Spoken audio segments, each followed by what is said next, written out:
Magandang araw po sa inyong lahat, lalong-lalo na po sa mga giliw kong tagapakinig. Narito na naman po tayo sa paglalahad ng isang kwento ng buhay ng binatang isang Aita, si Arturo, 19 na taong gulang na isang mabait at matulunging mangangaso ng baryo ng Algao sa probinsya ng Zambales. Masasaksihan niya ang pagpatay ng aswang sa mga lalaki. Makikilala naman niya ang isang diwatang nangangalaga sa kalikasan. Ipagkakaloob sa kanya ang kakaibang kapangyarihang tatalo sa pinuno ng mga aswang. Ano-ano ang mga lihim na matutuklasan ni Arturo sa pagkatao ng mga taong nakapaligid sa kanya? Magagawa kaya niyang matalo ang malakas na puwersa ng kampon ng kadiliman? Sama-sama po nating pakinggan ang buhay at pakikipagsapalaran ng binatang pinagkalooban ng mutya ng pangil ng Baboy Ramo. Ngunit bago po ang lahat, mga idol, huwag po nating kalimutang mag-subscribe at i-hit ang notification bell sa aking YouTube channel na The Voice Addict at Apong Isaac para sa mas marami pang makapigil hiningang kwentong aswang at katatakutan mula sa mundo ng kababalaghan. Umpisahan na po natin ang kwento. Arturo, saan ka na naman ba pupunta? Hindi ka pa nagsasawa sa kakahanap mo ng mga baboy ramo sa gubat? Aba, kulang na lang tubuan na rin kami ng mga balahibo sa katawan para maging baboy ramo na rin kami. Tay, ano naman po ba ang problema nyo? Wala naman pong masama sa pangangaso ko sa gubat Nakakatulong pa nga po ako sa mga katribo natin Hindi ba masama ang palagi kang pumupunta sa gubat para maghanap ng mga baboy ramo? At kanino naman napupunta? Sa mga katribo natin na imbis ako lang ang tulungan mo. Nandadamay ka pa ng ibang pamilya na tutustusan mo ng pagkain sa araw-araw. Aba anak, pambihira ka naman. Mag-isip-isip ka. Hindi naman sila nagpakahirap na alagaan ka simula pagkabata mo. Tapos mabibigyan mo rin sila ng pinagpaguran mo. Tay, bakit po ba? Masama po ba ang tumulong sa iba? Hindi po ba't dapat masaya po kayo dahil matulungin po ko sa kapwa natin, Aita? Alam naman po ninyo na mababa po ang tingin sa atin ng ibang tao, di ba? Kaya wala pong ibang magtutulungan kundi tayo lamang po dito sa tribo.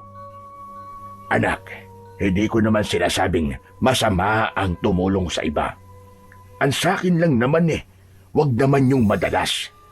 Alam mo bang sa ginagawa mong yan, tinuturuan mo ang mga tao na maging tamad, ang umasa na lamang sa iba. Aba anak, kapag palagi kang ganyan aasa na lamang sila sa'yo. At kapag wala ka nang maitulong sa kanila, sinasabi ko sa'yo Arturo, baliwala ang pagtulong mo sa kanila kapag wala ka nang ibinigay sa kanila. Tay, alam ko naman po na nag-aalala lamang kayo sa akin. Kaya nasasabi niyo po ang mga bagay na yan. Kaya lang po tay masaya po talaga ako sa ginagawa ko Lalo na po kapag nakikita kong nakakakain sila ng mga pagkain na bihira nila matikman. Masaya. Kalokohan mo Arturo. Ang totoo, umiiwas ka lang na tumulong sa akin na magtanim ng singkamas sa bukid. Mabuti pa yung ibang tao natutulungan mo. Samantalang ako, na sarili mong ama. Aba, wala. Halos magkandabaluktot na ako sa pagtatrabaho hindi mo pa rin ako tinutulungan. Maawa ka naman sa akin, anak. Kapag nagkasakit ka, walang ibang makakatulong sa'yo, kundi ako lang. Matutulungan po nila ako, tay. At baka doble pa po ang balik sa atin. Hindi naman po ako humihingi ng kapalit sa kanila Ang gusto ko lang po ay ang mga aso sa gubat. Nalilibang po kasi ako Saka, tay, kung maaari po sana tama na po ang pagtatalo natin tungkol sa pangangaso ko. Ang mahalaga po ay nakakatulong po ako para sa iba. Isa pa po, Gusto ko po talaga ang ginagawa ko, Tay. Ito lang naman po ang nagpapasaya sa akin eh. Ay nako, ganyan ka naman palagi Arturo. Kapag pinag-uusapan na natin ang pangangaso mo sa gubat, binabaliwala mo ang pag-aalala ko. Kailan ka ba makikinig sa mga payo ko, anak? Siguro, si Piluna naman ang kasama mo, no? Tay, wala naman pong iba na nagtsatsagang sumama sa akin eh. Kapag naranasan niyo po na makahuli po ng mga baboy ramo, nako, sinasabi ko po sa inyo. Baka sabihin niyo po aaraw-arawin na po ninyong pangangaso. Tay, masaya po talaga. Kahit kailan, hindi ako matutuwang mangaso, Arturo. Maawain ako sa mga hayop. Hindi ko nga alam kung saan ka kumukuha ng lakas ng loob para hindi ka makaramdam ng awa sa mga baboy ramo na nahuhuli mo. Matakot ka kapag ang natsyempuan nyo ay isang diwatang nagpapanggap lamang na baboy ramo. Tiyak, pagsisisihan nyo kung bakit kayo nangangaso. Hindi na sumagot ang may 19 na taong gulang na si Arturo sa kanyang ama na si Mang Efren. Upang hindi na humaba ang kanilang pagtatalo, araw-araw nilang pinag-aawayan ang tungkol sa pagtulong niya sa kanyang mga katribo o katutubong Aita. Sa baryo ng Algao, sa probinsya ng Zambales, ay matatagpuan ang malawak na pataniman ng mga singkamas. Yun ang pangunahing hanap buhay ng mga naninirahan sa lugar na yon. Tahimik at mayaman sa produktong galing sa kagubatan, tulad ng balat ng baboy ramo na kadalasan ay pinapatuyo at ginagawang pangsaklob sa likod laban sa init ng araw, lalo na kapag nagtatanim ng mga singkamas. Marami ang pangkat ng tribo ng mga Aita, ngunit mayaman sa paniniwalang pang-elemento at pangitain na kadalasan ay nakikita nila sa panaginip. Pangangaso ang pangalawang hanap buhay sa baryo ng Algao. Ang kanya namang ama na si Mang Efren ay kilala bilang isang mahusay at magaling na mag-alaga ng pananim na singkamas. Kaya sa tuwing nag-aani ito ng pananim ay nakakaranas sila ng konting ginhawa sa buhay. Kaya lang, ang kanilang lupang kinatitirikan ng tribo ay nanganganib ng bawiin ng totoong may-ari nito na si Don Miguel. Pati ang gubat na madalas nilang puntahan para sa pangangaso ay nanganganib na rin na ipasara. Kaya naman, nagtitipid ang mga tao at sama-samang nag-iipon ng salapi para sa pambayad nila sa lupa. Tanging ang pagtulong lamang sa pangangaso ang nagagawa ng binata para makatulong siya sa kanyang mga kasama. Katuwang niya sa pangangaso ang may 20 taong gulang na kaibigan niyang si Pilo. Mahusay ang kanyang kaibigan sa paggawa ng pana at itak. Sa muling pagpapatuloy ng mag-ama sa pag-uusap, ay dinig pa rin ang pangangatwiran ni Arturo. Bakit po, Tay? Hanggang ngayon po ba'y naniniwala pa rin po kayong merong diwata po sa kagubatan? Hindi nga po niya tayo natulungan nung sinalakay ng mga aswangang tribo natin. Si Lolo Bagani lamang po ang lumaban sa kanila at nagtaya ng buhay para sa atin. Siya rin po nag-alaga kay Pilo kahit hindi niya to kadugo. Hindi po ba't kaya naulila sa mga magulang ang kaibigan ko ay dahil wala naman po talagang diwata na tumulong sa atin? Ay, ewan ko sa iyo, Arturo. Paanong napunta ang usapan sa diwata? Sinasabi ko lang na baka matsyempoan niyo ang diwata. Dahil alam mo kung paano magparusa ang nilalang na nagbabantay sa kagubatan.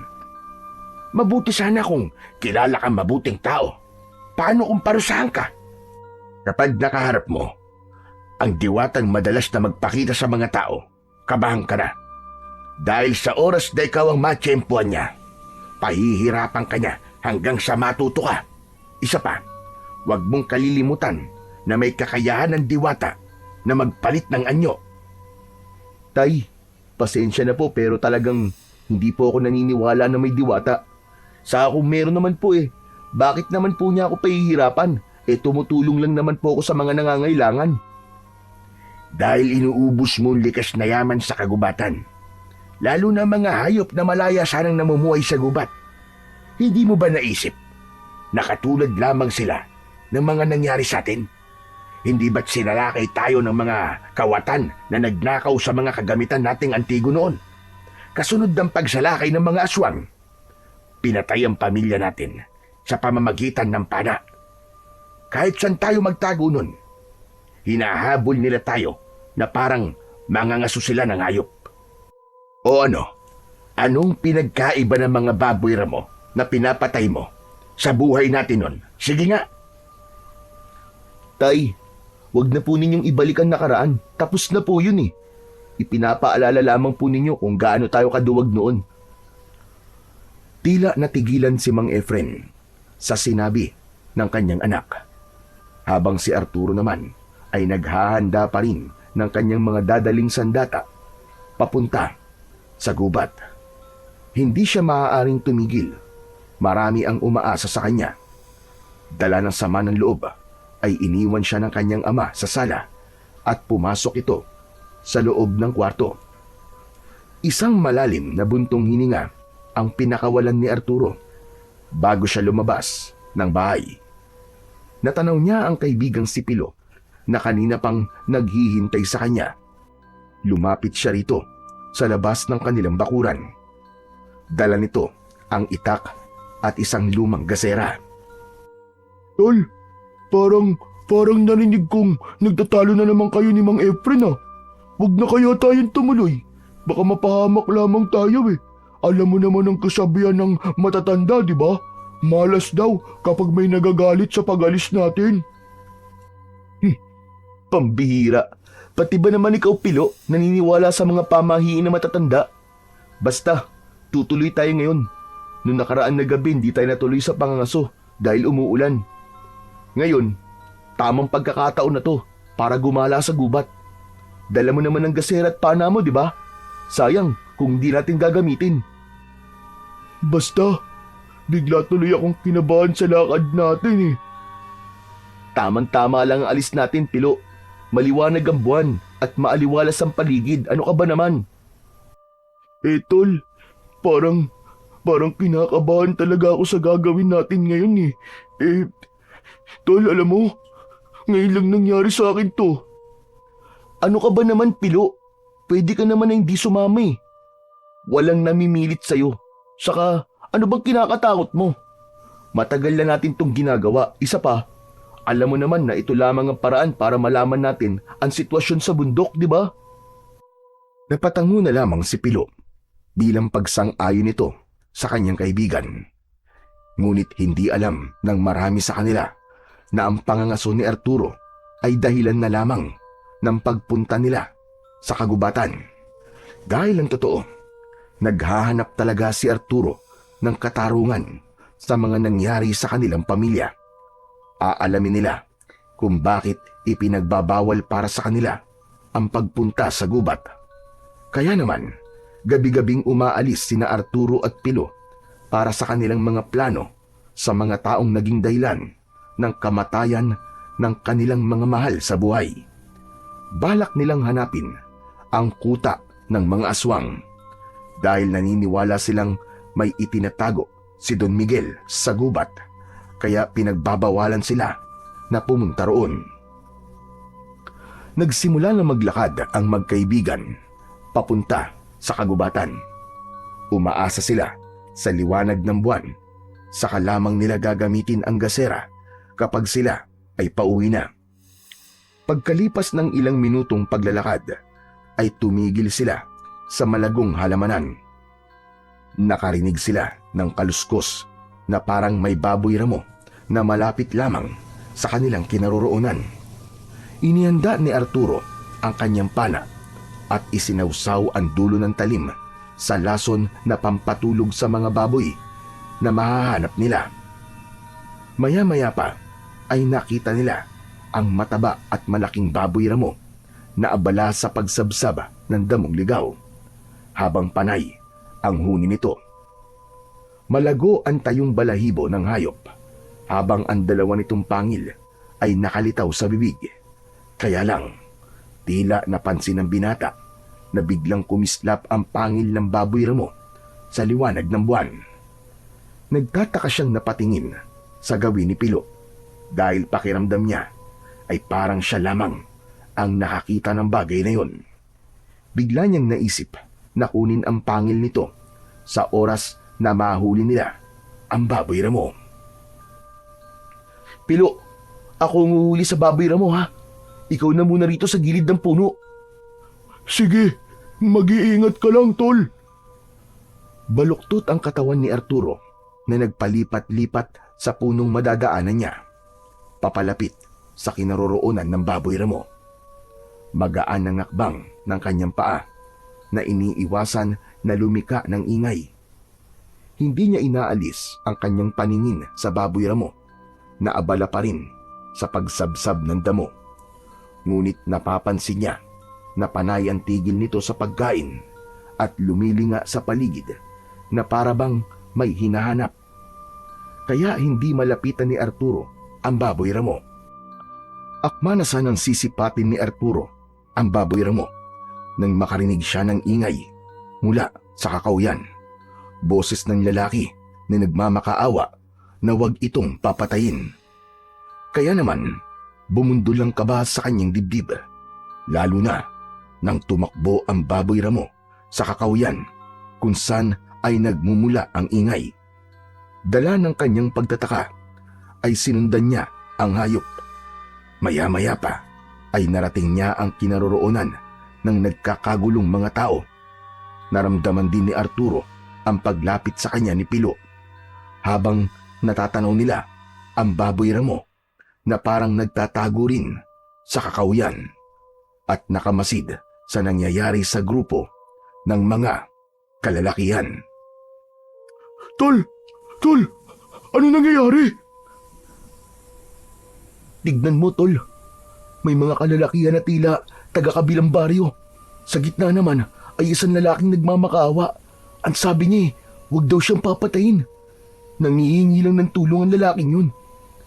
Pero ang inisip ng mga kalalakihang yan ay magnanakaw ito. Sa tingin mo, ano ang binabalak nilang gawin sa lalaki? Para kasing maraming dugo ang nasa damit ng lalaking nakaluhod eh. Sa palagay ko, tol, papatayin nila ang lalaki. Tignan mo ang kanyang katawan, oh. Marami rin sugat at pasa sa kanyang balat. Halatang binugbog muna ang lalaki bago dinala rito. Teka, sandali lang, tol. Huwag mong sabihin. Tutulungan mo ang lalaking yun. Huwag na tayo makialam. Baka madamay pa tayo dyan, tol. Pero Pilo, hindi ko kaya manood na lamang dito at hintayin ng mga taong yan na patayin ng lalaki. Kilala mo ko, Pilo. Kapag nasa tama, ang taong inaargabyado ay tinutulungan ko. Pero tol, pag-isipan mo muna na mabuti to. Baka naman nagkamali talaga yung lalaki na yan. Kapag humihingi ng awa ang isang tao, nangangahulugan na napilitan lamang siyang magkamali. Kahit mali siya, hindi ibig sabihin nun na buhay na niya ang kapalit. Diyos lamang ang may karapatang bumawi sa buhay ng tao. Pasensya na, Pilo, ngunit sa pagkakataong to, makikialam na talaga ako. Pero kapag baboy ramo ang sasaktan mo, hindi ko naririnig ang mga salitang yan sa'yo, Arturo. Dahil iba ang tao, iba naman ang hayop. Saka, alam mo naman na hindi talaga pangangason sadya natin sa gubat, di ba? Kundi ang paghanap ng hustisya sa pamilyang pinatay ng mga aswang. Mahanap ko lang ang lalaking may tattoo sa kamay. Mahahanap ko na rin kung sino ang mga nag-utos sa kanya para patayin ang pamilya natin. Hindi ako titigil hanggat hindi nila pinagbabayaran ng pagpatay nila sa mga magulang mo at sa nanay ko. Natigil sa pagsasalita si Arturo nang biglang sinuntok ng lalaking may hawak na itak ang lalaking sugatan at nakaluhod sa lupa. Bumagsak ito sa gitna ng mga kalalakihan. Binugbog ng 6 na lalaki ang lalaking sugatan hanggang sa mamilipit ito sa labis na sakit. Akma na sanang iaangat ni Arturo ang kanyang pana nang biglang napansin niya ang paghaba ng pangil ng lalaking sugatan. Kitang-kita ni Pilo na biglang pumula ang mga mata ng lalaki. Hindi yun napapansin ng mga kalalakihan na abala sa pagsipa sa katawan ng lalaki. Kaya naman, sa muling pagsuntok ng mga lalaki sa nakahigang sugatang lalaki, ay nasalo nito ang paa ng mayabang na lalaki kanina. Isang kagat ang tumama sa binti ng lalaki. Nabaklas nito ang balat ng kalaban at napaupo sa lupa habang walang tigil sa pagsigaw dahil sa sakit. Habang ang 5 lalaki naman ay muling umatake sa nakaupong lalaki. Lumaban ang lalaking sugatan at sa isang iglap, nakagat nito isa-isa ang mga kalaban sa binti. Hindi pa ito nasiyahan at pinagsasasakmal nito ng kagat ang leeg ng mga nambugbog na kalalakihan. Anak ng putya, oo. Aswang nga na paglaruan nila. Diyos ko, delikado sila ngayon. Anong gagawin ko, Pilo? Tol, wala tayong ibang gagawin kundi ang tumakas at lumayo na sa lugar na to. Baka madamay pa tayo dito. Nakita mo namang mali ang mga lalaking yun, di ba? Ipinagtanggol lamang ng aswang ang kanyang buhay. Kaya nararapat lamang sa kanila yan. Nakakuha sila ng katapat. Pero papatayin niya ang mga lalaking yun. Hindi ko siya dapat hayaan. Kailangan mapigilan siya. Hindi nga nagkamali si Arturo. Nakita nilang winakwak ng aswang ang tiyan ng mga lalaking namimilipit sa sakit dahil sa tama ng kagat sa katawan. Galit na galit ang aswang na kinuha ang laman loob ng mga lalaki at ikinalat lamang yon sa lupa. Ang hindi niya inaasahan ay ang pagsugod ng baboy ramo sa aswang. Kitang-kita nilang naglalaban ang 2 nilalang. Yun din ang kauna-unahang pagkakataon na nakakita sila ng tunay na labanan. Natalo ang baboy ramo. Bumagsak ito sa lupa. Akma na sanang sasaksakin ng aswang ang tiyan ng baboy ramo gamit ang mahahaba nitong kuko. Agad na nagpakita si Arturo para pigilan ang aswang. Nakatutok ang kanyang pana sa muka ng nilalang habang hindi ito umaalis sa ibabaw ng baboy ramo. Nakangisi itong umaangil na parang isang mabagsik na halimaw. Hoy! Ikaw na halimaw ka! Sapat na ang ginawa mong pagpatay sa mga lalaking ng bugbog sa'yo. Pero pati ba naman ang baboy ramo na yan ay papatulan mo? Dahan-dahan na tumayo ang aswang. Nakalitaw ang malalagari nitong mga ngipin habang tumutulo ang malapot nitong laway na may kasama pang dugo. Ang mga mata nito ay mapupula na tila nagbabagambol ang apoy. Ang kuko ng aswang ay mas lalo nitong ibinuka habang nakadipa ang mga braso, handang umatake sa kanyang kinaroroonan. Hindi yata alam ng aswang na asintado siya sa paggamit ng pana at ang kanyang palaso ay sigurado niyang tatama sa noo ng aswang. Ang nilalang na may ulo ng asong gubat at kalahating katawan ng tao ay sapat na para malaman niyang ito ang aswang na minsan nang sumugod sa kanilang lugar. Ngunit ang mas nagpainit sa kanyang galit ay nang makita niya ang tato ng aswang sa braso.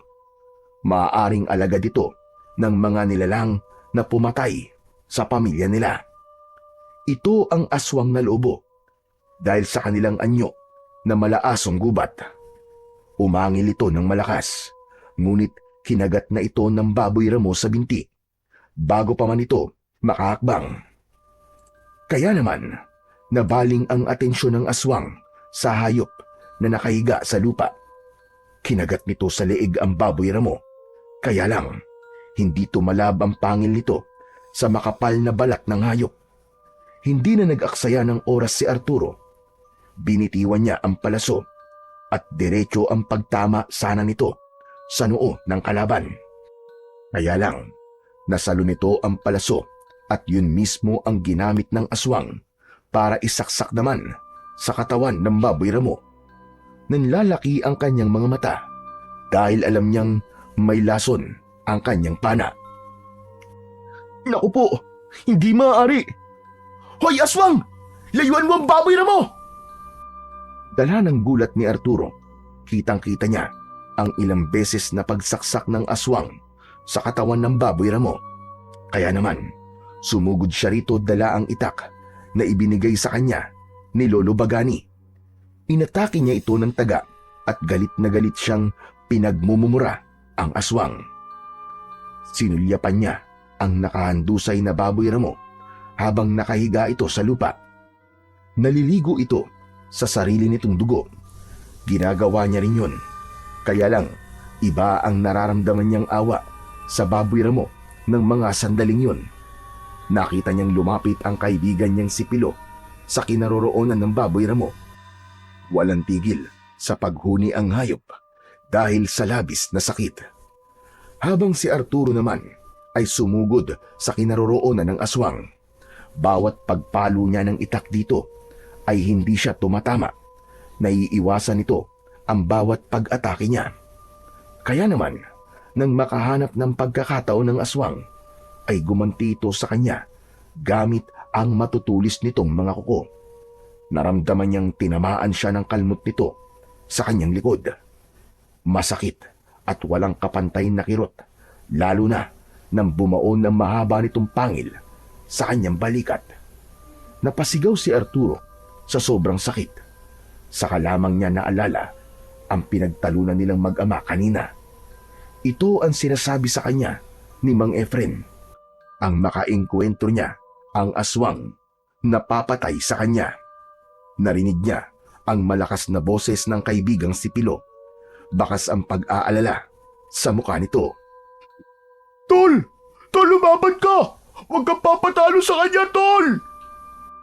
Inuha ng kaibigan niyang si Pilo ang pana nito at habang kagat sa balikat si Arturo ay inasinta naman ito ng palaso ang ulo ng kalaban. Hindi yun tumama dahil kakaiba ang husay ng aswang sa pakikipaglaban at pag-ilag. Ang baboy ramo ay tumayo at walang ano-ano ay tumalo nito ng mataas at kinagat nito ang leeg ng kalaban. Bumagsak ang mga ito sa lupa kasama si Arturo na habol ang hininga dahil sa sakit ng sugat sa balikat. Idagdag pa ang kalmot niya sa likod na parang tumitibok-tibok na puso. Dinig na dinig niya ang kumusyon sa kanyang likuran. Habang nagpapambuno ang dalawang nilalang, pinilit niyang tumayo habang si Pilo ay tinututukan ng malapitan ng palaso ang nakahigang aswang na abala pa rin sa pakikipaglaban sa baboy ramo. Dinampot ni Arturo ang nabitiwan niyang itak at lumapit siya sa mga ito. Isang malakas na pagtaga ang ginawa niya sa katawan ng aswang at tumama yon sa braso nito. Naputol niya ang kaliwang braso ng aswang.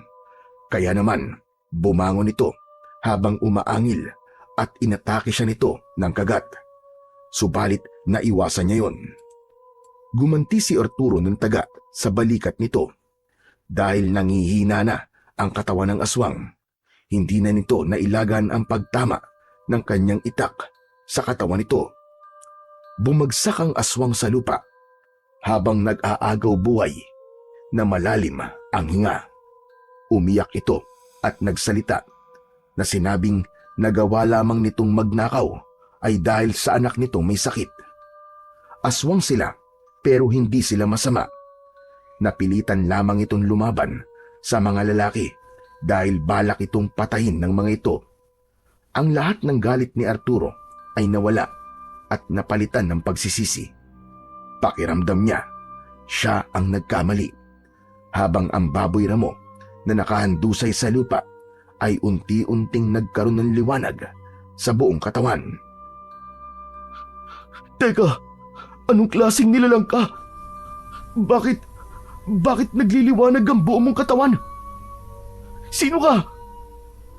Tol, Diyos ko po, isa siyang diwata. Isang diwata ang baboy ramo na yan, nakatitiyak ako. Hindi na halos humihinga si Arturo habang nakatitig sa nakalutang na nilalang. Lumapit ito sa tabi ng aswang at hinaplos ang muka. Saka lamang napansin ni Arturo ang itsura ng aswang. Tila nalulungkot din ng diwata sa pagkamatay ng aswang na lobo. Nanghihinang napaupo sa lupa si Arturo nang malagutan ng hininga ang aswang.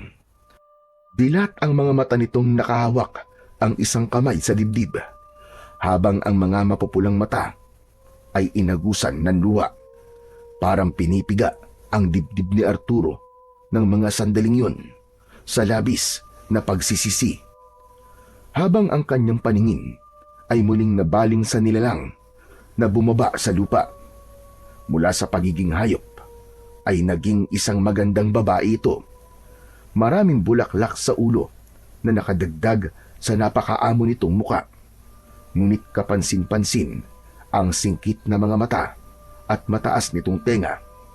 Mahaba ang alun-alun na buhok, sapat na para malaman na isa talaga itong diwata.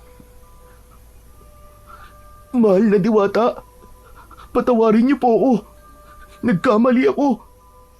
Hindi ko po sinasadya maniwala kayo sa akin. Wala ka namang kasalanan, Arturo. Ginawa mo lang ang sa tingin mo ay tama. Kahit na aswang siya, mali pa rin ang pumatay ng tao. May pagkakataon na siyang tumakas kanina. Pero ang ginawa niya, pinatay niya ang mga lalaking nagparusa sa kanya. Pero kayo, nasugatan ko po kayo kanina. Sino po ba talaga kayo? Kayo po ba talaga ang sinasabing diwata ng kalikasan? Hindi po ako naniniwala sa mga diwata eh. Pero nang makita ko po kayo, totoo po pala kayo. Pasensya na po talaga. Patawarin niyo po ako. Oo, Arturo. Totoo ako. Totoo ang mga diwata. At ako ang diwata ng kalikasan. At sumubok sa iyong kakayahan. Ano? Kaya po pala nang tumingin ako sa pangil ng baboy ramo, ay bigla pong kumislap yun sa liwanag ng buwan. Dahil isa po pala kayong diwata na nag-aanyong hayop. Kaya nagkaroon kayo ng kakayang magpahilom ng sugat nyo dahil hindi kayo isang ordinaryong tao. Tol, huwag na natin siyang kausapin. Magpaalam na tayo sa kanya. Tara na, umalis na tayo rito. Huwag kayong matakot sa akin. Isa lamang akong diwata na nagbabantay sa kagubatang ito. Aaminin kong masama ang loob ko sa inyo dahil sa madalas niyong pangangaso sa gubat. Pero nalaman ko na itinutulong niyo ang mga nauhuli niyong hayop sa mga katribo niyo. Ngunit nalaman ko rin na meron kayong ibang dahilan kung bakit niyo ginagawa ito. Isa pa, iniligtas niyo ang buhay ko sa kamay ng aswang na yon. Hindi niyo ba alam na isa siya sa mga aswang na sumalaki sa inyong tribo?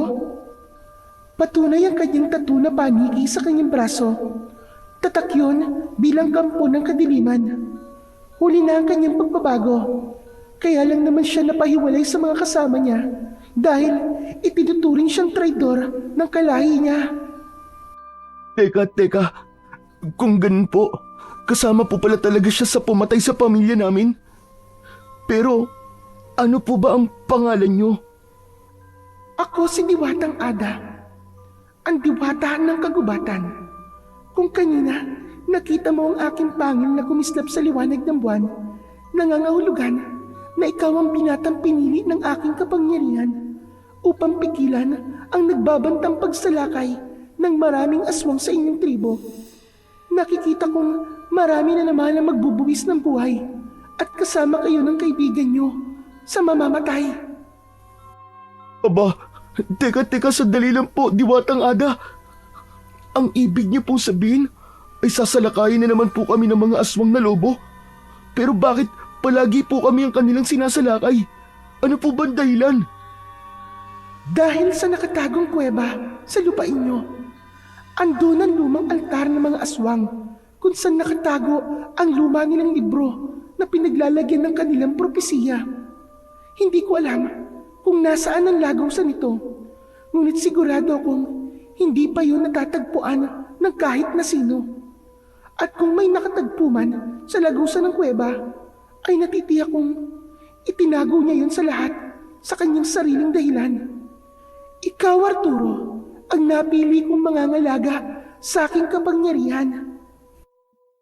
Pero wala po akong sapat na kakayahan para sa kapangyarihan niyo, Diwatang Ada. Nagkakamali ka, Arturo. Meron ka ng taglay na kakayahan kahit wala ka pang kapangyarihan. Kung nakikita mo nga ang kakaiba kong pangil, ikaw ang binatang hinirang para sa kapangyarihan. Ngunit kailangan mo munang dumaan sa isang pagsubok. Ano? Pagsubok pong ano, mahal na Diwata? Kailangan matalo mo ako sa isang duelo. Mag-aanyo kung baboy mo. Kailangan ikaw mismo makakuha sa kumikislap kong pangil.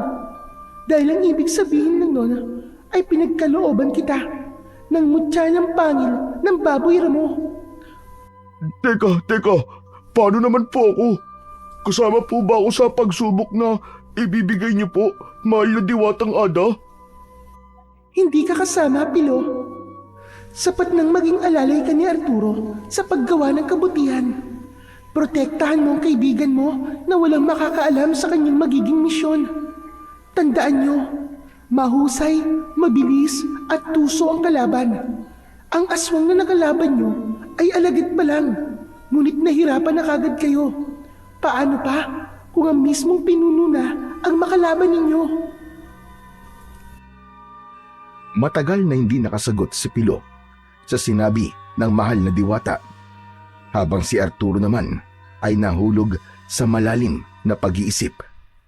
Sa muling pagkawala ng liwanag na bumabalot sa katawan ng Diwata, ay lumitaw naman ang matikas at matabang baboy ramo. Nawala ang mga sugat sa katawan nito.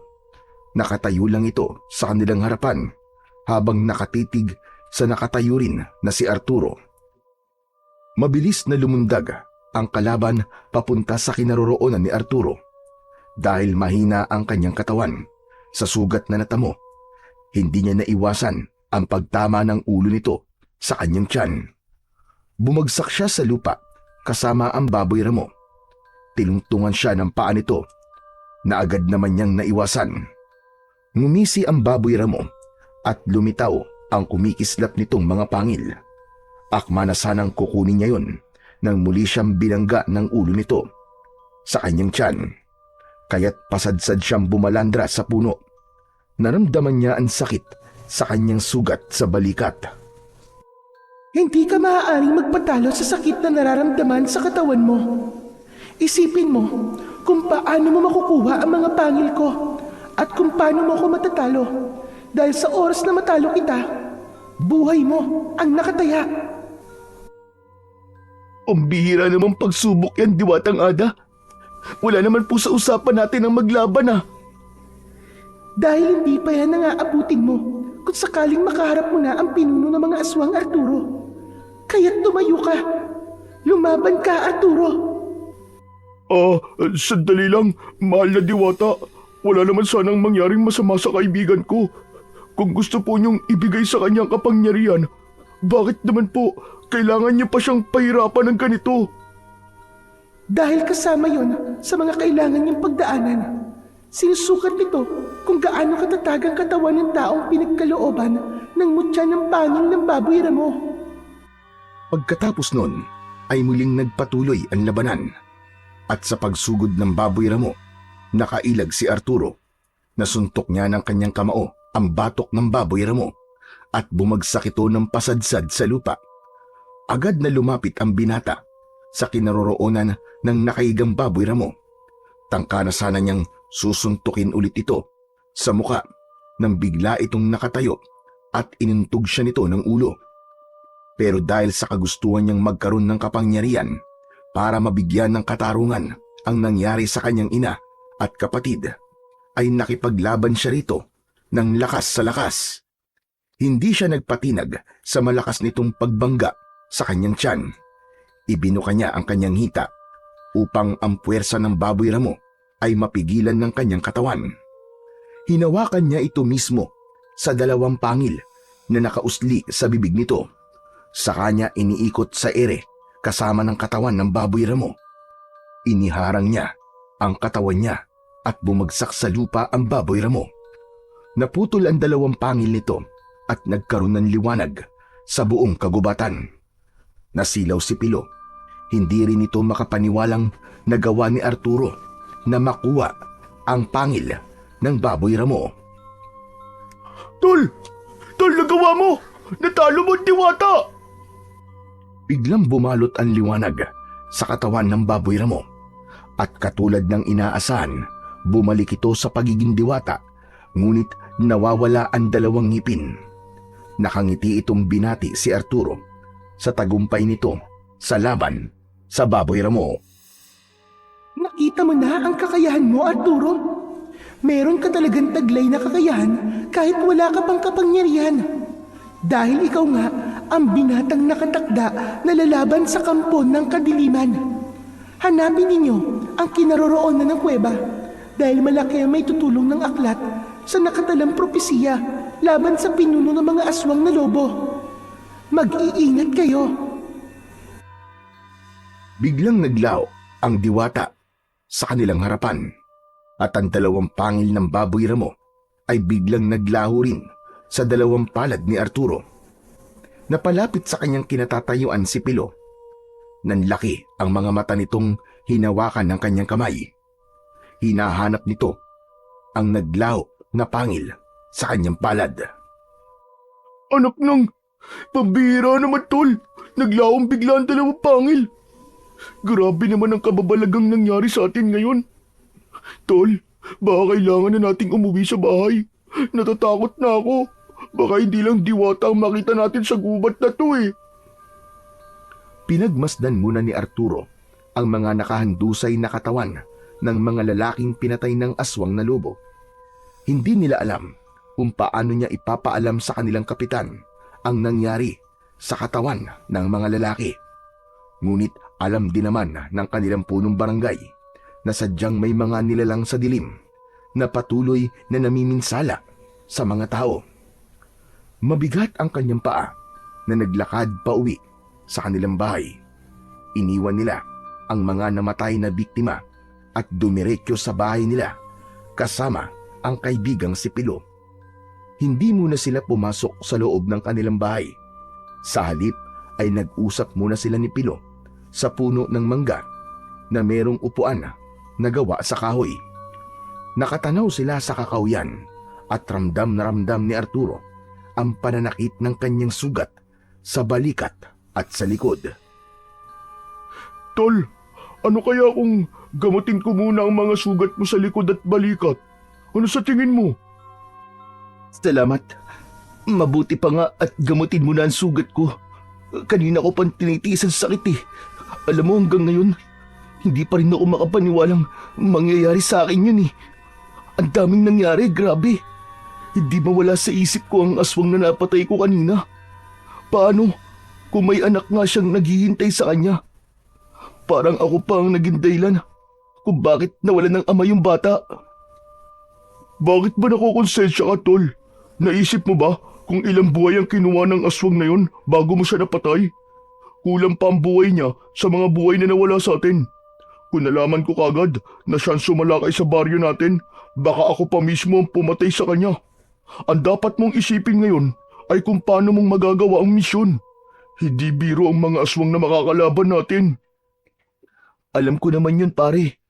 Kaya lang, hindi ko pa rin maiwasan ang hindi mag-alala. Saka nakita mo ba kung gaano kalakas ang diwatang si Ada?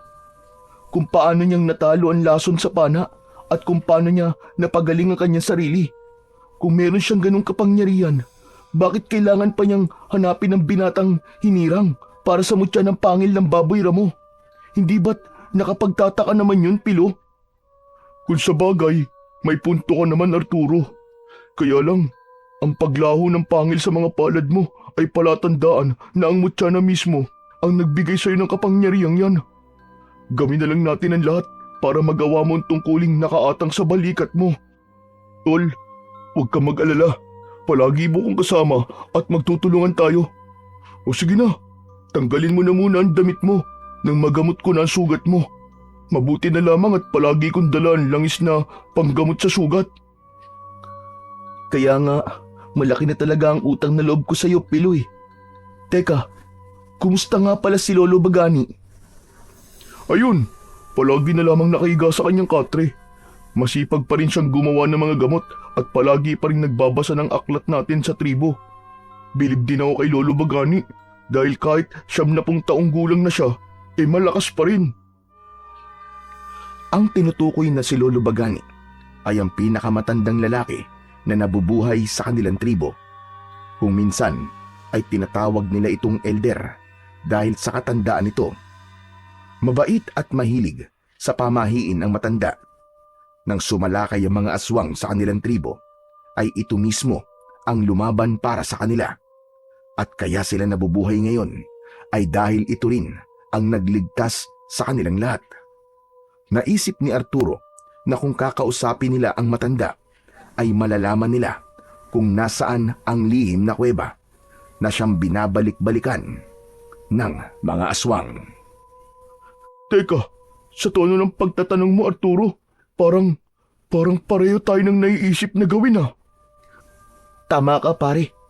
Baka alam ni Lolo Bagani kung nasaan ang lihim na kuweba para mahanap natin ang aklat ng propesiya ng mga aswang na lobo. Malakas ang kutob kong nakatala roon kung paano natin sila matatalo at ang pinuno nila. At kung ano ang dapat gawin ng taong hinirang para sa mutya. Ipinagpatuloy ni Pilo ang panggagamot sa kaibigan hanggang sa matapos yun at nagpaalam sa isa't isa. Si Pilo rin ang bahalang magsabi sa kanilang kapitan ng mga nangyari sa gubat. Inihatid ni Arturo ng tanaw ang papalayong kaibigan bago siya pumasok sa kanilang bahay. Tinilip ni Arturo ang kanyang ama. Nakahiga itong patagilid sa kanyang pintuan at humihilik dahil sa lalim ng tulog nito. Maya-maya pa ay nagpasya na siyang pumasok sa loob ng kanyang silid. Saka nagpalit muna ng damit bago nahiga sa katre. Ilang saglit lamang ay nakatulog na siya ng maimbing. Isang masamang panaginip ang dumalaw sa pagtulog ni Arturo. Meron daw guguhong bato na malapit sa bahay ni Lolo Bagani at madadaganan nito ang matanda hanggang sa mamatay. Napabalikwas ng bangon si Arturo sa bahaging yun ng kanyang panaginip. Ang mga Aita ay may paniniwala sa mga panaginip. Yun din ang nagsisilbi nilang babala sa mangyayari pa lamang sa hinaharap. Ang kanyang panaginip ay malinaw na babala para sa kanya na dapat niyang mailigtas ang matanda sa tiyak na kapahamakan. Yun ang unang pagkakataon na naranasan niyang managinip na parabang totoong-totoo. Hindi napansin ni Arturo na si Mang Efren ay kanina pang nakaupo sa tabi niya. Mukhang masama ang panaginip mo, Arturo ah. Ang lakas ng alulong mo. Para kang aso na kinakatay. Pasensya na po pero talagang masama po ang panaginip ko, Tay. Parang babala po na mangyayari pa lang. Tay, guguho po ang mga bato mula sa bundok at madadaganan po ang bahay ni Lolo Bagani. Abay dapat palang masabihan si Pilo para maging alerto sila sa kanilang paligid. Teka, ano yan? Na paano ba yung balikat mo? May dugo oh. Mayroon ba nangyari sa inyo kagabi? Opo, meron po, Tay. Nakakita kami ng aswang na pumatay po sa 6 na lalaking nagparusa sa aswang. Hindi nila alam na ang lalaking binugbog nila ay isa palang aswang na lobo. Ano ka mo? Saan mo nakuha ang sugat na yan?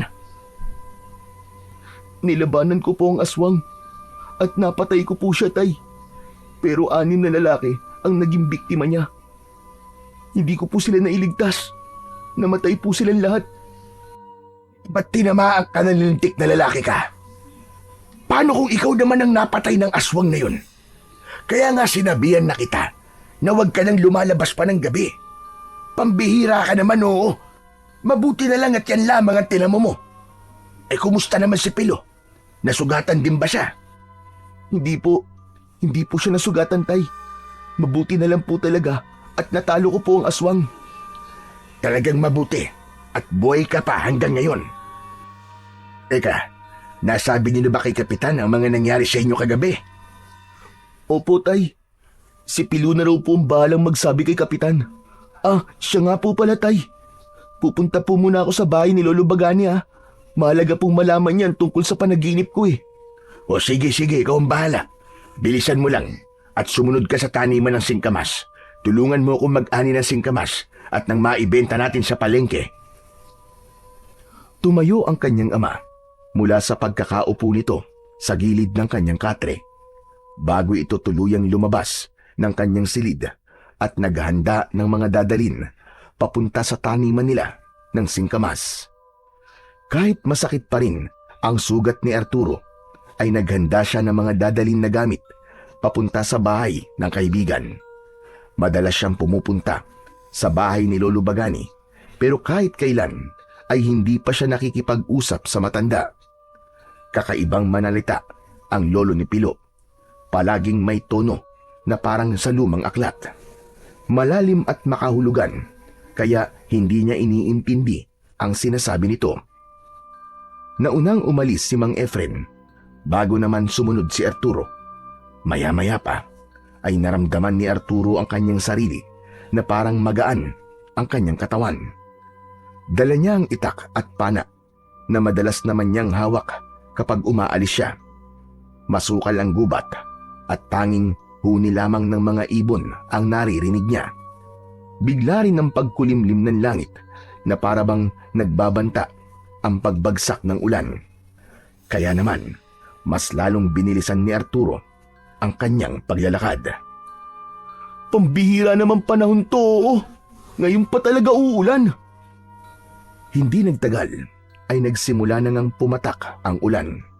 Kaya mabilis na tumakbo si Arturo para makarating sa tirahan ni Lolo Bagani. Ngunit pagdating niya roon ay saktong nagkakagulo ang mga tao sa paglikas sa kanilang mga bahay. Nakita niyang nagbabagsakan ang mga bato mula sa itaas ng bundok dahil sa ulan na nagpalambot sa lupa. Katulad yun sa kanyang panaginip. Kaya naman, mabilis siyang pumwesto sa gilid ng dalawang bahay na nakita niya sa panaginip na unang mababagsakan ng malaking bato. Halos kasing laki ng bahay kubo ang mga batong bumabagsak. Hindi nga siya nagkamali. Buong lakas niyang pinigilan ang mga bato na tatama sana sa bahay ni Lolo Bagani. Hindi niya napapansin ang kakaibang lakas ng kanyang katawan na parabang nagbubuhat lamang siya ng papel. Hindi niya namamalayan na pinapanood na siya ng mga tao kung paano niyang baliwalang itinatapon sa malayo ang mga naglalaki ang mga bato. Parang hindi siya napapagod. Natulala ang matanda at panay ang pagsigaw, pero hindi niya nakita ang pagbakas ng pagtataka sa mga mata nito. Para bang alam na ni Lolo Bagani na mangyayari yun. Ang binatag hinirang. Dumating na siya. Lolo, ano po ba sinasabi niyo? Hindi niyo po ba nakikilala si Arturo? Kilala ko siya, Pilo. Isa siyang binata na duwag doon. Ngunit ngayon, ibang tao na siya. Dahil natanggap na niya ang biyayang ipinagkaloob ng mahiwagang diwata. Dininig ng Diyos ang lahat ng panalangin ko. Napadalan tayo ng isang lalaking mandirigma. Natatapos sa muling pagsalakay ng mga aswang sa tribo natin. Siya ang hinirang. Narinig lahat ni Arturo ang sinabi ni Lolo Bagani at kinilabutan siya sa mga sinabi nito. Tila alam din ng matanda ang tungkol sa diwatang nakausap nila ni Pilo. Ang totoo, kaya siya nandito at nagliligtas ng tao ay dahil magsisimula na ang kanyang mga pangitain sa pamamagitan ng panaginip. Kaya makapaghahanda na siya bago pa man sumalakay ang mga aswang. Matinding pagsubok ang kakaharapin ng kaibigan mo, Pilo, sapagkat ang pinuno ng aswang na lobo ay lubang mas malakas sa kanya ng 3 beses. Yun ang dahilan kung bakit mas pinili ni Diwatang Ada na maghanap ng binatang kayang tumapat sa lakas ng pinuno ng aswang. Kung ganun, ay kilala niyo rin po pala si Diwatang Ada, Lolo. Sino naman ang hindi makakakilala sa isang diwatang nagsakripisyo ng kapangyarihan para mailigtas tayong lahat at hindi tuluyang mapaslang ng mga aswang na umatake sa atin noon. Ang dahilan kaya tayo nabubuhay ay dahil minsan na tayong iniligtas ng diwata. Pero kayo po ang nagligtas sa amin, di ba, Lolo Bagani? Ako lang ang nakakaalam ng lahat, Pilo. Habang abala pa rin si Arturo sa pagsalo sa mga bato, ay abala rin ang maglolo sa pag-uusap na naririnig naman ng binata kahit malayo siya sa mga ito. Yun ang isa sa mga kakayahang nararamdaman niya pagkatapos na mapunta sa kanya ang mutya ng pangil ng Baboy Ramo. Nagsipag-iyakan ng mga tao nang makitang nailigtas ni Arturo ang mga katribo laban sa mga batong gumugulong. Lahat ay nagulat sa ipinakitang lakas ni Arturo. Marami ang humanga sa binata at bilang pasasalamat sa kabutihang ipinakita niya, ibinigay sa kanya ang kakaibang pana na pumatay sa pinakamalupit noon na pinuno ng aswang. Yun ang pinakamahalagang pag-aari ng kanyang mga kasama sa larangan ng kagamitang pandigma. Marami pong salamat sa panang ito, Lolo Bagani. Isa pong karangalan ang mabigyan po ng ganitong sandata. Tinagot ni Lolo Bagani ang sinabi na yon ni Arturo. Isa daw yung pagkilala sa kanyang kabayanihan at dahil doon ay mas lumakas ang paniniwala ng mga tao na siya nga ang binatang hinirang na lalaban sa mga aswang. Dumating na, mga kasama, ang bago nating tagapagligtas.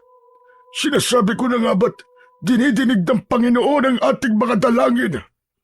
Hindi na tayo mag-aalala sa muling pagsalakay ng mga aswang sa tribo natin. Teka, sandali lang po, Lolo Bagani. Paano niyo po nalaman na ako po ang binatang hinirang?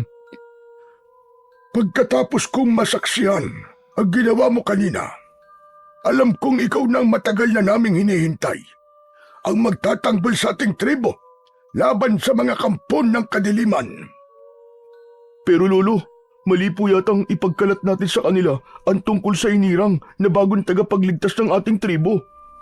Baka po inilalagay lamang natin sa kapahamakan ng buhay ni Arturo.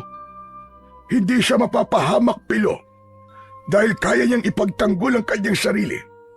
Sa nakita ko kanina, taglay na niya ang mutya ng pangil ng Baboy Ramo. Tama ba ako? Yun ang kapangyarihang lalabas sa kanyang mga kamay. Kapag malalagay siya sa panganib, magagamit niya ang dalawang pangil ng Baboy Ramo laban sa mga aswang. Kailangan lamang mahanap ang lumang aklat ng propesiya ng mga aswang. Nagkatinginan ang magkaibigan dahil yun naman talaga ang pakay ni Arturo kung bakit siya pumunta sa bahay ni Lolo Bagani. Ang tanungin ng matanda ng tungkol sa kahalagahan ng aklat at kung nasaan ang lihim na kuweba. Ngunit nagulat sila nang biglang may dumating na kalalakihan para guluhin ang kanilang tribo. Ayon sa mga ito ay lumayas na sila sa lupain na pag-aari ni Don Miguel. Ngunit humarap si Lolo Bagani. Nabigla sila nang bigla na lamang pinagbuhatan ng kamay ang matandang walang kalaban-laban. Umalma si Pilo na bakas ang galit sa muka. Teka, sobra naman na yata ang pagpapaalis niyo sa amin at kailangan pa ninyong malakit na matanda. Nasaan ang mga papel niyo na magsasabing kailangan na naming lumikas sa lupain ito? Ni wala nga kayo may pakitang katibayan na sa inyo ang lupain na to. Naging mayabang ang lalaking payat na may kasamang mga armadong lalaki. Nagmamatigas ito na matagal na silang pinapalayas ng matanda sa lupain na yon. Sila lang daw ang nagmamatigas. Ang ginawa pa nito ay kumuha ng isang babaeng aita at walang awa nitong hinalikan sa harap ni Arturo. Tuluyan ng hindi nakapagpigil sa galit si Arturo. Agad na lumipad ang kanyang kamao sa mukha ng payat na lalaki at bumagsak ito ng pasadsad sa lupa. Nagalit naman ang mga kasama nito, kaya naman Sumugod ang mga ito sa kinatatayuan ni Arturo. Pinagsususuntok nila sa tiyan at dibdib ang binata. Hindi naman natinag si Arturo sa kanyang kinatatayuan. Sa halip, gumanti siya sa mga ito ng ubod lakas na suntok. Tumama ang kanyang kamao sa dibdib ng mga lalaki. Parang tinamaan ng mga ito ng malalaking bato sa dibdib at bumagsak sa lupa dahil hindi nila kaya ang lakas ni Arturo. Sinubukan ng mga ito na paputukan sila ng baril. Kaya lang, mabilis na kumilos sina Pilo at Arturo. Naagaw nila kagad ang mga armas ng mga ito at naibigay sa mga lalaking Aita na pinagtawanan ang kahinaan ng mga lalaking nanggugulo sa kanila. Dala ng galit ay nagbanta ang mga ito na babalik sila at sisiguraduhin daw na mapapatay ang magkaibigan. Sinong tinakot nyo? Hihintayin ko ang pagbabalik nyo, mga inutil. Akala nyo masisindak nyo kami? Huwag na kayong bumalik, mga bangaw! Dahil hindi kami natatakot sa inyo! Umaripas ng takbo ang mga lalaki at naiwan ang kanilang armas. Ito ang sinasabing tauhan ng matanda na madalas na nanggigipit sa kanila para mapalaya sila sa kanilang tribo. Nakarating sa kanilang kaalaman na balak ng mga ito na magtanim ng marijuana sa kanilang lugar. At yun ang dahilan kung bakit nagmamatigas pa rin sila sa lupang alam nilang hindi nila pag-aari. Maraming buhay ang masisira kapag natuloy ang proyekto at hindi alam yun ng kawani ng gobyerno dahil malaki at malawak ang impluensya ni Don Miguel. Nang tuluyang maglaw sa kanilang paningin ang mga kalalakihan ay si Lolo Bagani ang nagtago sa mga armas na balak nilang isuko sa mga pulis. Kaya lang, naisip ni Arturo na pwede nilang magamit yon para protektahan ng kanilang buhay laban sa masasamang tao. Ang mabuti pa ay pumasok muna kayo sa loob ng bahay, Arturo. Alam kong hindi ito ang dahilan kung bakit ka na parito. Opo, Lolo Bagani. Kailangan po namin ng tulong nyo. Tipilo ang nagdala ng mga baril at sumunod sa kanila sa paglalakad papasok sa bahay ang matanda. Malawak ang loob ng bahay ni Lolo Bagani na gawa sa kugon at kawayan. Mayroong mataas na silong na kailangan pang gumamit ng hagdan para makarating sa silid na madalas pagpulungan ng mga ito. Isang Aita ang lahi nila ni Pilo kasama ng kanilang pamilya at si Lolo Bagani ang patunay na mahaba ang buhay ng mga katutubo dahil naniniwala sila sa iba't ibang pamahiin. Maya-maya pa ay nakarating sila sa isang silid na mayroong nakapatong na sinaunang aklat sa istante. Naupo sila sa bangko sa harap ng pahabang mesa. Matagal ko nang inilihim ang tungkol sa kuweba. Hindi ba't yun ang gusto niyong itanong sa akin, Arturo? Napakunot ang noo ni Arturo sa tanong na yun ng matandang lalaki. Para bang nababasa nito ang iniisip niya. Kaya naman, makahulugan siyang napatingin sa kaibigang si Pilo. Pero nagkibit balikat ito na ang ibig sabihin ay hindi rin ito alam kung paanong nalaman ng matanda ang tungkol sa lihim na kuweba. Hanggang ngayon ay wala pang nakakaalam sa lihim na kuweba. Pero wala naman yon sa lupang ito. Dahil ang lagusan ay patuloy ko pa rin na hinahanap. Alam ni Don Miguel ang tungkol sa kuweba. Baka naman po kusang nagpapakita po ang lihim na kuweba sa taong hinirang para sa mutya po ng pangil na baboy ramo. Hindi, walang ganun, Arturo. Maaring hindi na natin makikita ang lihim na kuweba. Pero pwede nating malaman kung ano maaari nating may panglaban sa mga aswang na yun. Ang inaalala ko lamang po, Lolo Bagani, ang sinabi po ng diwata sa muling pagsalakay po ng aswang, marami raw po magbubuwis ng buhay.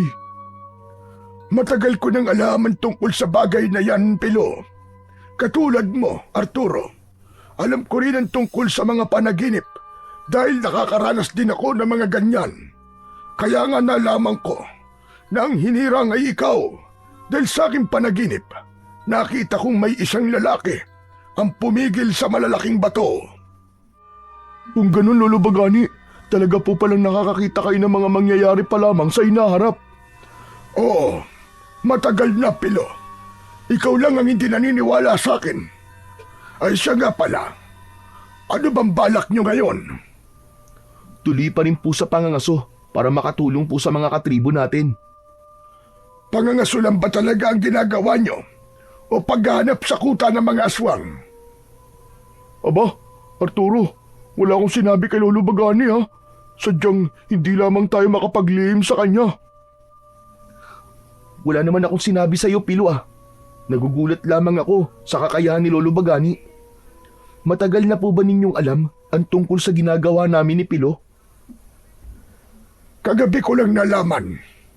Matanda na ako at alam ko kapag may itinatagong lihim ang isang tao. Kaya nga nalaman ko na si Don Miguel ay may balak na magtanim ng marijuana sa lugar natin dahil sa galaw ng kanyang mga mata. Pero mas interesado siya sa kinaroroonan ng kuweba dahil naniniwala siyang merong kayamanang nakatago roon. Isang malalim na buntong hininga ang pinakawalan ni Arturo bago siya nagpaalam sa matanda. Masyado ng matagal ang naging pag-uusap nila at kailangan niyang sumunod sa kanyang ama sa pagtatrabaho. Katulad ng inaasahan, ay nabigo pa rin siyang malaman kung nasaan ang kuweba. Mukhang mahihirapan siyang malaman kung nasaan yun at kung bakit talaga niya kailangang mahanap yun. Habang tinatahak niya ang daan papunta sa kanilang taniman ng singkamas, ay tila nararamdaman niyang may nilalang na nakasunod sa kanya. Tumigil siya sa paglalakad at inilinga ang paningin sa paligid. Nanlaki ang mga mata ni Arturo nang bigla siyang sinugod ng saksak ng lalaking payat na nakalaban niya kanina. Tumama ang talim sa kanyang tiyan, ngunit nagulat ito nang makitang nabali lamang ang talim ng kutsilyo sa kanyang balat. Talagang ikaw ang naghahanap ng kamatayan mo, no? Gumanti ka talaga at patraidor ka pang umatake. Hinawakan ni Arturo ang takot na lalaki. Nanlalaki ang mga mata nito. Sinuntok niya ang mukha ng lalaki. Sumugod na rin ang apat nitong mga kasama na nagtatago lang pala sa likod ng puno. Mabilis na naiwasan niya ang sipa at suntok ng mga kalaban. Pero hindi niya binibitiwan ang payat na lalaki. Isang mataas na sipa sa ere ang ginawa ni Arturo. Tinamaan sa muka ang mga kalaban. Bumagsak sa lupa ang dalawang lalaki, habang ang dalawa pang natitirang kasama nito ay tangkasan ng susugod sa kanya. Ibinato niya ang payat na lalaki sa mga ito. Kaya naman, sabay-sabay silang bumagsak ng pasadsad sa lupa. Sakto namang dumating si Pilo at dala ang naiwan niyang pana. Oh, Tol! Ano nangyari? Ang lintik na mga ito eh. Inabangan ako sa gubat at sinubukan akong saksakin. Tinamaan ako sa tiyan. Ah? Teka, nasa na sugat mo sa tiyan, Arturo? Yun na nga ang pinagtataka ko eh. Nabali lamang ang talim at hindi tumalab sa aking balat. Kung ganun pala, taglay mo ang balat ng baboy ramo. Pambihira, ilang beses ka nang nailigtas ng mutya ah. Mabuti pala at naiwan mo tong pana. Hayaan mo na, paniguradong bukas ng gising ng mga yan. Sinulyapan nila ang 5 lalaking magkakatabing nakahiga sa lupa, habang ang kaibigan naman niya ay sumama na lamang sa kanya papunta sa kaingin ni Mang Efren. Pagkalipas ng ilang minutong paglalakad, ay narating na rin nila sa wakas ang kinaroroonan ng kanyang ama. Abala ito sa pagdudukal ng lupa para mag-ani ng singkamas. Natuwa ito nang makita si Pilo. Tumayo ito at lumapit sa kanila. Bakit naman isinama mo pa si Pilo, Arturo?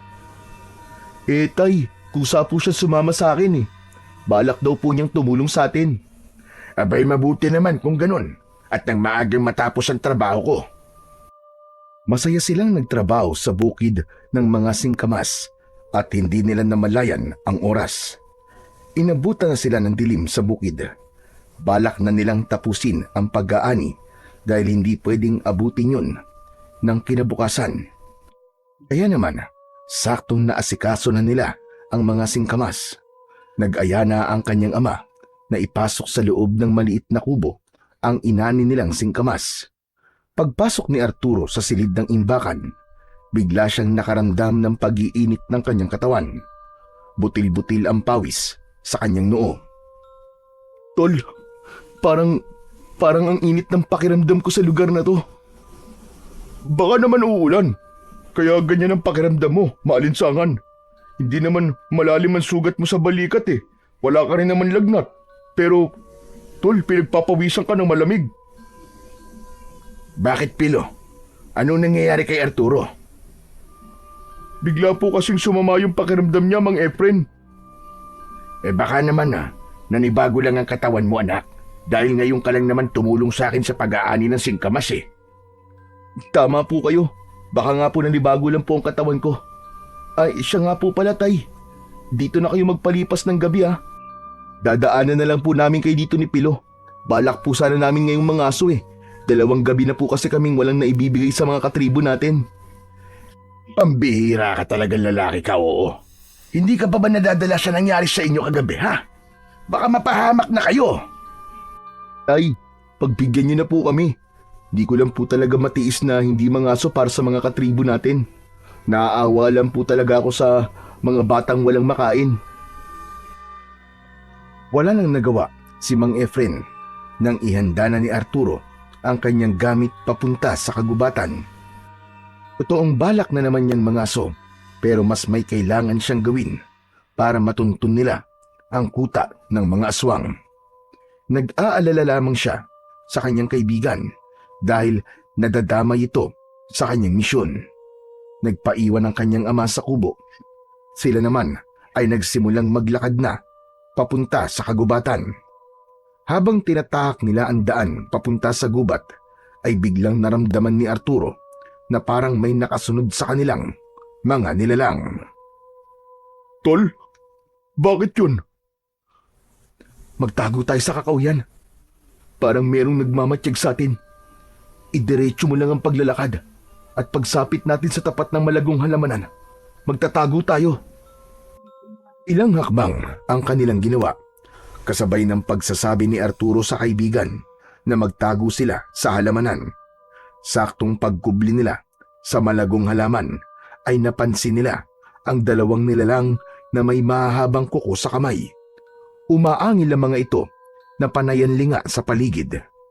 Para bang nag-uusap ang mga ito sa pamamagitan ng mga pag-angil habang nakalitaw ang malalagari nitong mga ngipin. Nang tumalikod ang mga ito sa kanilang pinagtataguan, ay lumabas si Arturo at hinarap ang mga aswang. Hoy! Mga impakto! Kami ba ang hinahanap nyo? Humarap sa kanya ang mga kalaban habang tumutulo pa ang malapot nitong mga laway. Lumabas na rin si Pilo sa pinagtataguhan nito, dala ang matalas na itak na madalas nitong dinadala kapag nangangaso sila. Habang ang kay Arturo naman ay pana. Naunang sumugod si Arturo, sinalubong siya sa gitna at naiwasan niya ang unang pag-atake ng aswang. Gumanti siya ng pana nang malapitan sa noo ng aswang at tumagos yun sa ulo ng kalaban. Bumulwak ang dugo ng kalaban at bumagsak ito sa lupa habang nangingisay ang katawan dahil sa sakit. Misteryoso itong nasunog habang si Pilo naman ay panay ang taga ng itak sa isa pang kalaban. Tinamaan yun sa ulo, kasunod ng pagtama ng palaso sa noo ng aswang. Bumagsak naman ito sa lupa habang bumubula ang bibig na para bang nalalason. Akala nila ay tapos na ang laban, ngunit nagkamali sila dahil lumitaw sa likod ng kakawyan ang mas maraming aswang na lobo. Napaatras ang magkaibigan at makahulugang nagkatinginan. Iniisip nila ang paraan kung paano sila aatake, ngunit nagulat sila nang sabay-sabay na umatake ang mga aswang sa kanila. Lumundag ang unang aswang sa kinaroroonan ni Arturo at nakuha nito ang pana. Tinamaan siya ng kalmot sa dibdib at naghilom yun. Natakot ang mga aswang sa nakita at kumaripas ng takbo ang mga ito hanggang maglaho sa madilim na bahagi ng kakahuyan. Agad namang nilapitan ni Arturo ang kaibigan. Sa kanya dinampot ang nabitiwan na pana ng mga aswang. Pare, ayos ka lang ba? Diyos ko, mabuti na lamang at bigla silang natakot sa atin. Hindi dapat kitang isinama rito, pare. Kung may mangyaring masama sa'yo, baka hindi ko mapatawad ang sarili ko. Tol, ano ka ba? Bakit mo sinasabi yan? Naalala mo bang kasama ako na sinabihan ni Diwatang Ada na palagi kitang tutulungan at hindi kita iiwan? Magkaibigan tayo, kaya walang iwanan. Pasensya ka na, Pilo. Natakot lang ako nang makita kang muntik mapahamak kanina eh. Saktong pagtayo ng magkaibigan ay natanaw nila ang isang usa na abala sa pag-inom ng tubig sa gilid ng ilog. Balak na sanang panain yun ni Arturo, ngunit bigla siyang nakaramdam ng awa. Nagtaka naman ang kanyang kaibigan sa biglang pagbaba niya ng pana at napaupo sa gilid ng punong pinagtataguan nila kanina. Oh, tol, ano nangyari? Bakit hindi mo pinana ang usa? Parang hindi ko na kayang mangaso ng mga hayop, tol. Naawa na ako at nakakaramdam ng konsensya sa gagawin natin. Ang mabuti pa kaya itigil na natin to. Kaya nga nagugulat ako sa iyo, Arturo kung bakit gusto mo pa rin mangaso. Hindi ko na alam kung ano ang gusto mong mangyari. Nakalimutan mo na bang nandito tayo para protektahan ng likas na yaman ng kagubatan? Saka, baka hindi natin alam na ang usap pa lang yan ay si Diwatang Ada na naman. Baka mapahamak na naman tayo. Kapwa natigilan ang magkaibigan nang biglang nagbago ang anyo ng usa. Tama nga si Pilo. Naging si Diwatang Ada nga ito at nakangiting nakatingin sa kanila habang nakalutang sa ere at lumiliwanag ang katawan. Pambira! Pinag-uusapan pa lang natin Andyan na naman siya! Salamat naman at unti-unti na ninyong pinahahalagahan ang mga hayop na naninirahan sa kagubatan. Hindi na kayo mangangaso ng mga baboy ramo. Dahil kayo na ang mangangaso ng mga aswang. Simula sa gabing ito ay wala kayong ibang gagawin kundi ang maghanap ng mga aswang sa gubat. Malakas ang kutob kong nalalapit na ang kanilang pagsalakay. Diwatang Ada, pasensya na po kung muntik na naman kaming makagawa ng kasalanan. Nakausap na po namin ang pinakamatandang lalaki sa aming tribo at hindi rin po nila alam kung nasan po ang lihim na kuweba. Madaling malaman kung nasan ang kuweba, Arturo. Dahil ikaw lang ang makakaramdam ng kakaibang init ng katawan kapag natapat ka sa lagusan ng kuweba. Kaya kita pinagkalooban ng kapangyarihan ng mutya ng baboy ramo. Dahil ang gusto ko, ikaw mismo makatuklas sa lagusan ng kuweba. Teka, sandali lang po, Diwatang Ada.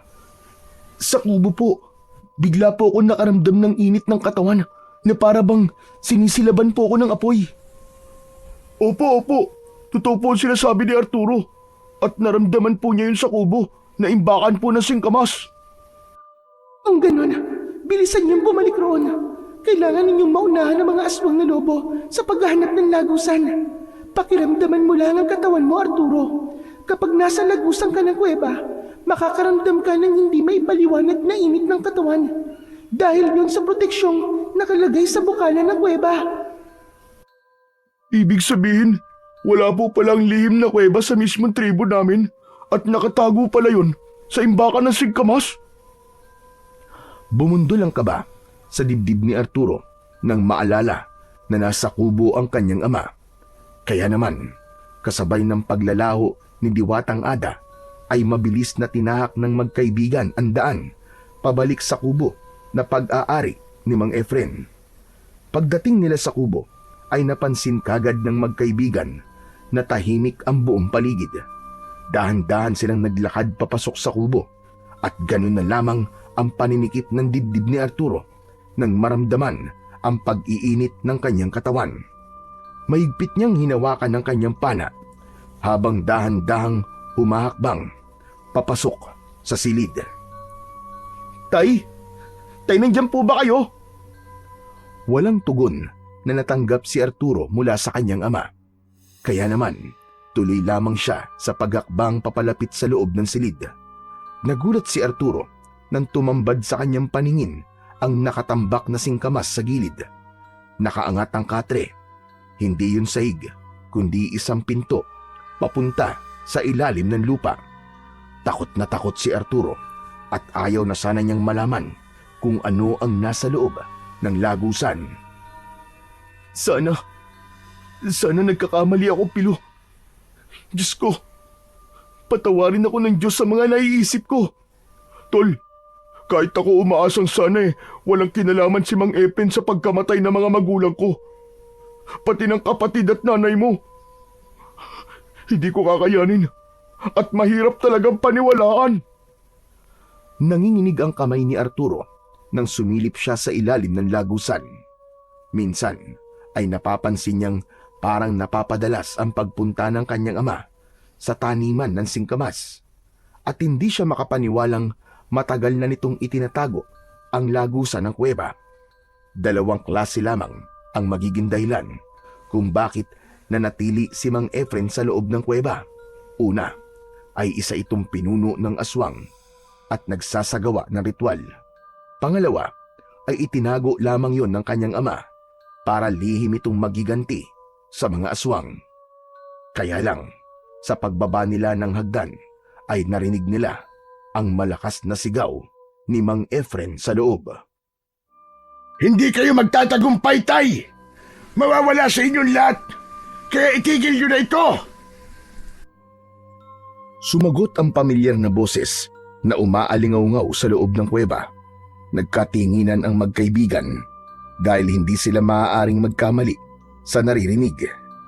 Tinawag ni Mang Efren na tatay ang may-ari ng boses na walang tigil sa kakatawa hanggang sa tuluyang nakababa na ang magkaibigan sa sahig ng kuweba at nakita nila si Mang Efren.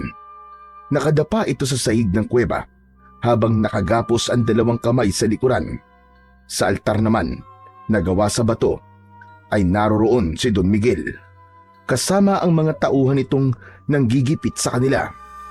Napataklob ng palad si Arturo sa sarili niyang bibig, lalong-lalo na si Pilo. Pareho silang nagulat sa mga natuklasan.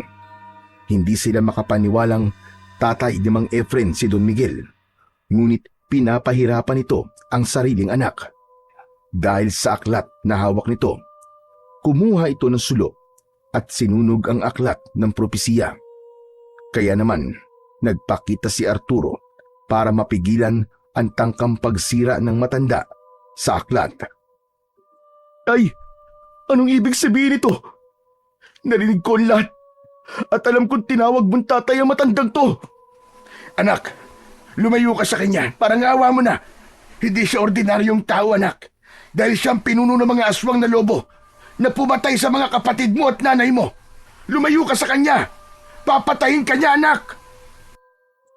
Tumawa ng malakas ang matandang aswang na si Don Miguel habang nagmamalaking ipinakita kay Arturo ang libro.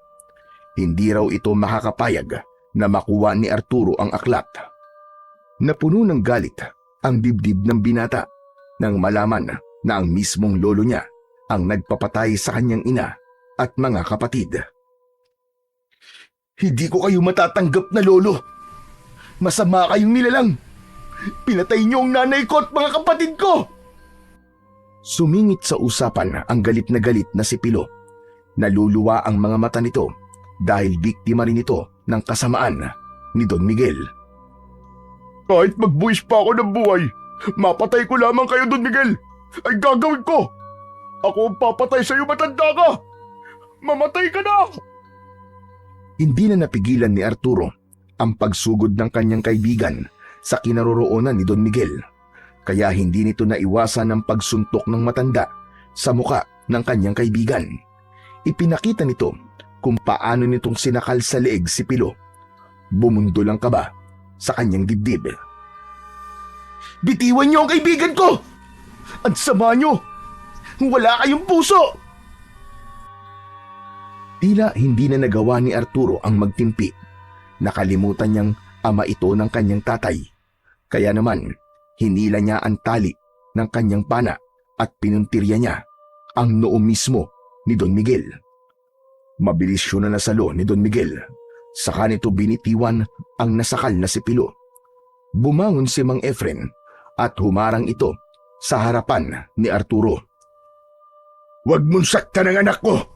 Pinagsisisihan kong tinanggap kitang ama ko. Kampung ka na kadiliman. Wala kang kwentang ama. Mas lalo lamang nagalit si Don Miguel at inutusan nito ang mga alagad na umatake sa kanilang kinaroroonan. Tila hindi nito inisip na anak nito si Mang Efren. Nakangisi pa itong nakatingin sa kanila habang pinagtutulungan sila ng mga alagad nito. Itinulak ni Arturo ang kanyang ama at inihagis niya rito ang kanyang pana. Tay! Gamitin niyo po kapag kinakailangan! Nilapitan ni Arturo ang kanyang ama at kinalagan niya ng tali si Mang Efren. Bago niya hinarap ang mga kalaban, naramdaman niya ang pag-iinit ng kanyang katawan habang nakatingin siya sa gawin ni Pilo. Walang malay ang kanyang kaibigan sa isang tabi. Isang malakas na paglitaw ng liwanag sa kamao ni Arturo ang nagpatigil sa mga kalaban. Lumitaw rin ang 2 pangil ng baboy ramo sa kanyang kamay at inihanda niyang gamitin sandatayon laban sa kampon ng kadiliman. Subalit hindi natakot ang kanyang lolo Miguel. Sa halip ay natuwa pa ito at sinabing hindi raw ito mahihirapang hanapin ang bagong tagapagmana sa mutya ng pangil ng baboy ramo. Anak, mag-iingat ka. Hindi na siya Lolo Miguel mo dahil tuluyan na siyang sinapian ng hari ng kadiliman. Ikaw lang ang makakapagpalaya sa itim na kapangyarihang bumabalot sa katawan niya. Ang boses ng nagtataglay ng pangil ng baboy ramo ang makakapatay sa kanya, anak. Kailangan mo mabawi ang aklat sa kamay niya. Tumawa ng malakas si Don Miguel at sinenyasan ang mga alagad nito na sumugod sa kinaroroonan ni Arturo. Sabay-sabay na umatake ang mga kalaban sa kanya at mabilis siyang umatake rin ng pagsugod sa mga ito. Paikot niyang sinaksak ang mga kalaban gamit ang matulis na pangil ng baboy ramo. Bawat tamaan ng kanyang sandata ay bumabagsak ang mga ito sa sahig ng kuweba habang umaangil. Ngunit nagtataka siyang bumabangon ang kalaban sa tuwing tinatamaan niya ang mga ito. Tila hindi tinatablan ng kanyang sandata ang mga kalaban. Naramdaman ni Arturo ang paghawak ng mga aswang sa tigkabilaan niyang mga braso. Ngunit tinulungan siya ng kanyang ama nang isa-isa nitong pakawalan ang palaso at tumama yon sa ulo ng mga aswang. Tumagos yun hanggang sa batok ng mga ito. Muling bumagsak sa saig ng kuweba ang mga kalaban habang umaangil. Ngunit laking gulat nila nang makitang bumabangon na naman ang mga aswang na lobo at pasugod sa kinaroroonan ng kanyang ama. Tay! Ano po nangyayari? Bakit hindi po sila tinatabla ng sandata ko? Dahil hawak ng pinuno ang aklat ng propesiya at nabasa niya sa aklat kung paano lalabanan ang epekto ng kapangyarihan ng mutya ng pangil ng baboy ramo. Tay! Kailangan niyo po makalabas dito. Umalis na po kayo. Mukhang hindi ko na po sila kayang labanan. Masyado na po silang malakas. Hindi kita iiwan, anak. Kahit anong mangyari, patutunayan natin na hindi sila magtatagumpay. Kailanman na hindi sila mananalo laban sa puwersa ng kabutihan. Kaya anak, mag-focus ka lang kung paano mo mababawi ang aklat. Kaya mo yan! Lumaban ka, anak!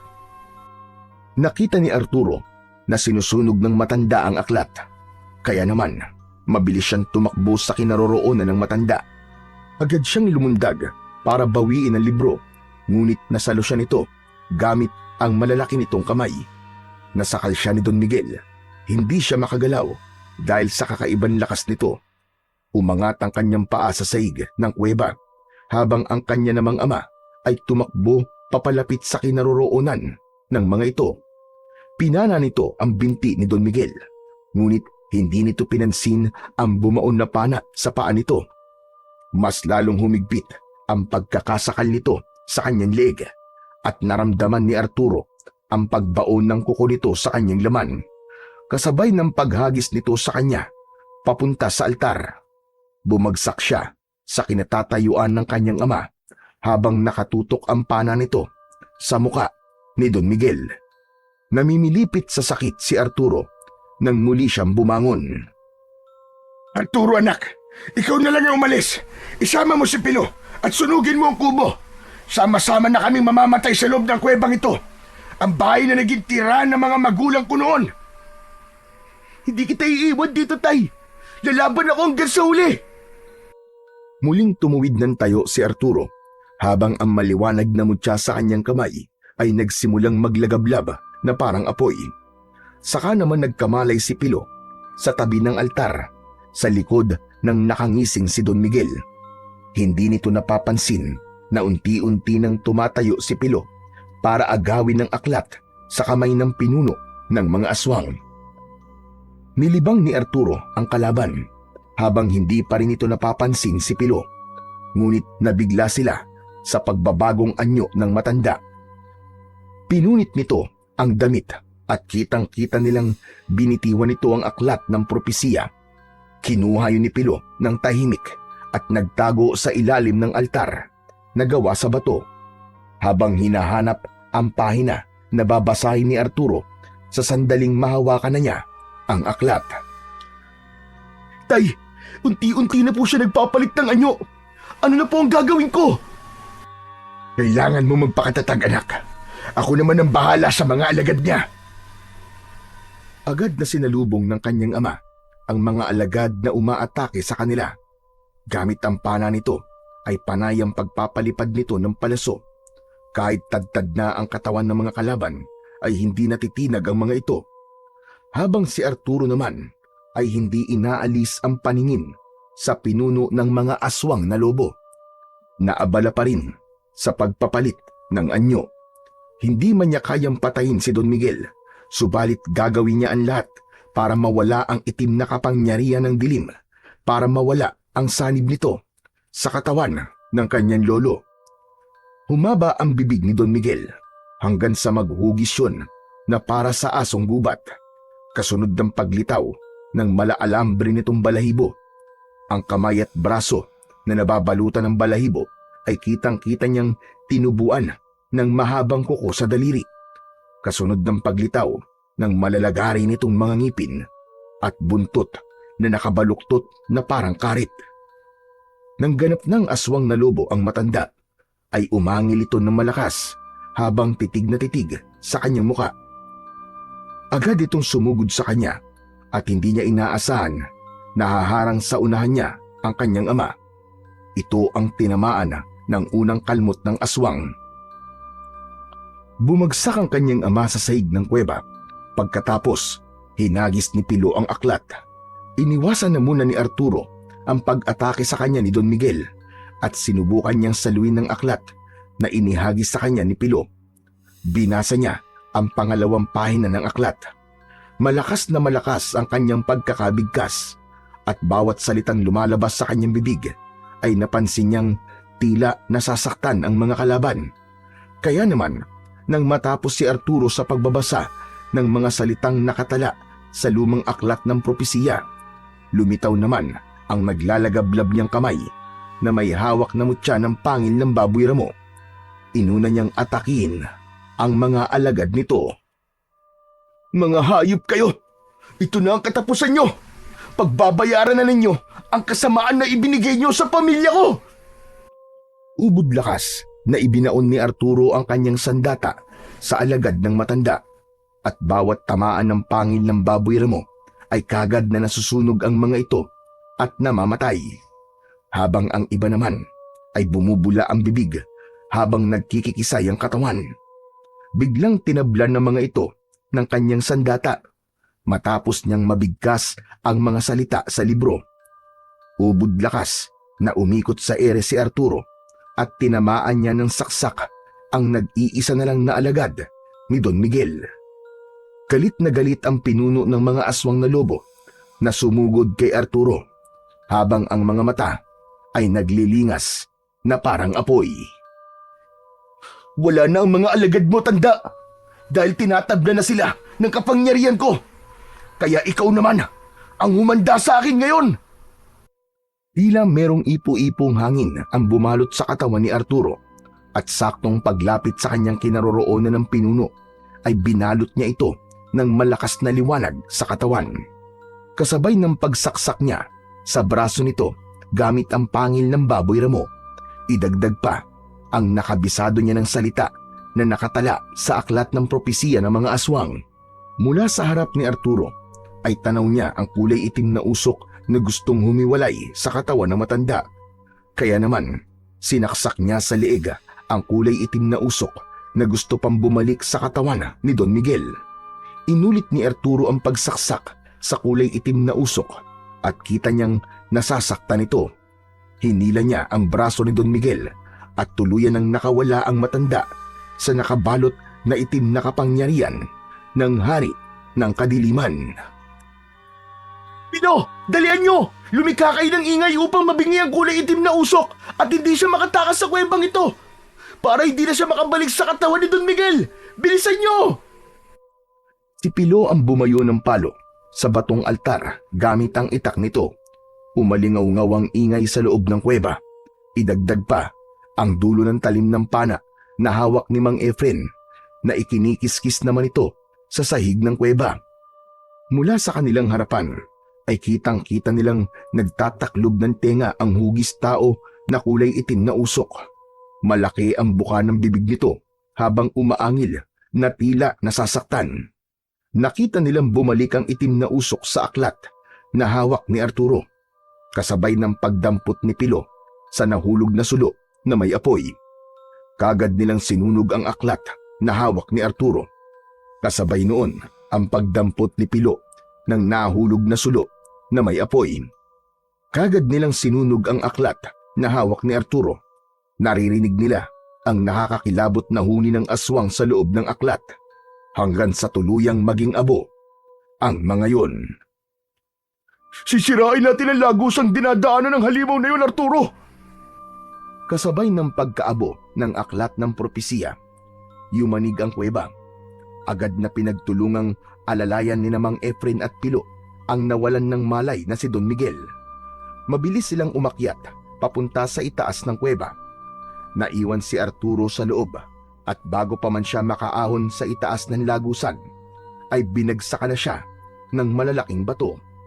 Pero dahil sa taglay niyang lakas, nabuhat niya ang mga yon at ligtas silang nakaalis sa loob ng kuweba. Nilamon ng hukay ang kubo kasama ang mga inani nilang singkamas. Inilapag nila ang matanda sa damuhan at saka lamang lumitaw ang totoo nitong itsura bilang isang matanda na kulay puti ang buhok. Naluluwang niyakap ni Mang Efren ang ama at hindi makapaniwalang nakaligtas sila sa kamay ng mga aswang. Lumitaw ang diwatang si Ada. Nakangiti itong nagpakita ng pasasalamat sa kanilang katapangan at tagumpay. Pero ang hindi nila inaasahan ay ang pagbabago ng anyo ng diwata. Naging si Lolo Bagani ito na nakangiti sa kanila. Nakaawang ang bibig nila at hindi makapaniwala sa hiwaga na kanilang natuklasan. At ang buong katotohanan na matagal na silang ginagabayan ni Diwatang Ada. Ikaw? Ikaw po, Lolo Bagani? Ang diwatang si Ada? Matagal na akong diwata ng tribo natin na po. Ako si Ada, ang diwatang tumulong sa inyo para malabanan ng mga aswang. Kaya po pala alam yun tungkol sa mga pinaggagawa namin sa gubat. Dahil isa po pala kayong diwata. Kaya alam din po ninyo ang tungkol sa paghahanap namin ng kuweba. Pambihira. Hindi talaga kami lubos sa makapaniwala. Patawarin niyo ako, Pilo, kung kinailangan kong magpanggap na pinakamatandang pinuno sa tribo niyo para matulungan ko kayong lahat. Mabuti kayong tao, kaya kayo ang napili kong protektahan. Pero sa ngayon, nawala na ang kampo ng kadiliman. Panahon na para bumalik ako sa dati kong anyo. Lahat sila ay hindi makapaniwala na ang matandang inaakala nilang ordinaryong tao ay isa palang diwata na nagmamatsyag lamang sa kanilang lugar at lihim na tumutulong sa kanilang tribo. Bumalik sa dating anyo si Lolo Bagani bilang si Diwatang Ada. Si Don Miguel naman nang magising ay walang maalala sa mga nangyari. Ang tanging naaalala lamang ng matanda ay kung paanong hindi sinunod ni Mang Efren ang pagtatanim ng singkamas. Isang alaalang nangyari nung bata pa si Mang Efren. Nagkatinginan ang mag-amang Arturo at Mang Efren dahil katulad niya ay isa rin pala itong matigas ang ulo. Nagkatawanan ang magkaibigan dahil sa wakas nabigyan na ng hustisya ang pagkamatay ng kanilang mga pamilya. Ilang araw magmula ng pangyayaring yun ay nawala sa tribo si Lolo Bagani. Tanging ang magkaibigan lamang ang nakakaalam sa kung saan nagpunta ang matanda. Kung minsan naman ay madalas na nagpapakita sa kanila si Ada, ngunit sa anyo ni Lolo Bagani. Nakikipag-usap ito at palaging nagbibigay ng babala sa kanila. Tuluyang napunta sa kanila ang lupain na pag-aari naman pala ng kanyang ama na si Mang Efren. Saka lamang naging malinaw kay Arturo ang dahilan kung bakit alam ng matanda ang tungkol sa kanya. Kung bakit siya ang pinili nito dahil kilala na siya ng matanda simula pagkabata.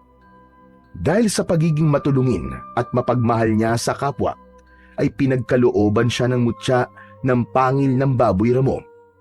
Sobra siyang nagpapasalamat kay Lolo Bagani sa pagbibigay sa kanya ng kakaibang kapangyarihan at pana na magagamit niya sa pangangaso, hindi ng hayop, kundi ng aswang na manggugulo sa kanilang tribo.